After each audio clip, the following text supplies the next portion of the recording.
అసలు మిమ్మల్ని ప్రతిరోజు కూడా నామాలే చదవమన్నారు.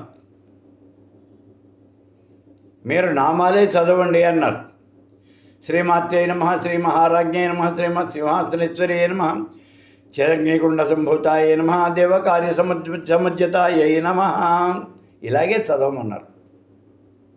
ప్రతి నామానికి ముందు ఐం హ్రీం శ్రీం అనే ఈ శక్తి ప్రణవాలు కూడా చేర్చండి అన్నారు. ఓంకారం కూడా చేర్చండి అన్నారు. ఐం హ్రీం శ్రీం ఓం శ్రీమాత్రే నమః, ఐం హ్రీం శ్రీం ఓం శ్రీ మహారాజ్ఞై నమః, ఐం హ్రీం శ్రీం ఓం శ్రీమత్ సింహాసనేశ్వరి నమః, ఐం హ్రీం శ్రీం ఓం చిదగ్నిగుండ సంభూతాయ నమః, ఐం హ్రీం శ్రీం ఓం దేవకార్య సముజ్యతాయ నమః.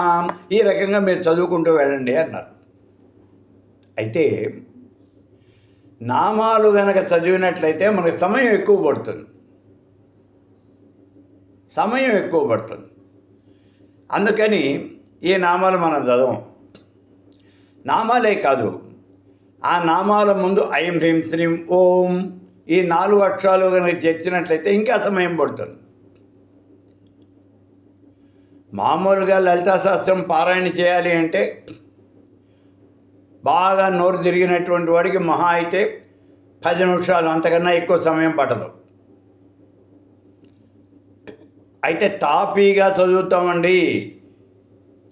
శ్రీమాత శ్రీ మహారాజ్ఞి శ్రీమత్ సింహాసనేశ్వరి చిదగ్నికుండ సంభూత దేవకార్య సముజ్యత ఇలా మేము చదువుతామండి అని కనుక మీరు అన్నట్లయితే అప్పుడు 20 నుంచి 25 నిమిషాలు సమయం పడుతుంది. మరి ముందు ఈ బీజాక్షరాలు కూడా కలిపితే ఎంత సమయం పడుతుంది? 35 నుంచి 40 నిమిషాల సమయం పడుతుంది. మరి అంతసేపు కూర్చునే తీరుబడి మాకు లేదు కదా, ఓపిక మాకు లేదు కదా, అందుకే మేము పారాయణ చేసేస్తాము, తప్పులు వచ్చేస్తాయి. అయినా సరే తప్పులు మేము చదివేస్తాము అంటే మనం చేయగలిగింది ఏం లేదు. కాబట్టి ఇటువంటి తప్పులు దిద్దుకోవాలి అంటే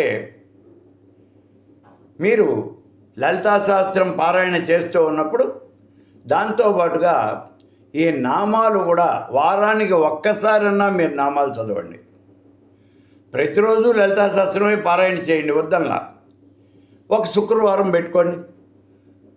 శుక్రవారం అమ్మవారికి ప్రీతికి పాత్రమైనటువంటిది కాబట్టి ఆ శుక్రవారం నాడు నామాలు చదవండి. అలా కనుక చేస్తే మీకు ఈ తప్పులు రావటం అనేది జరగదు.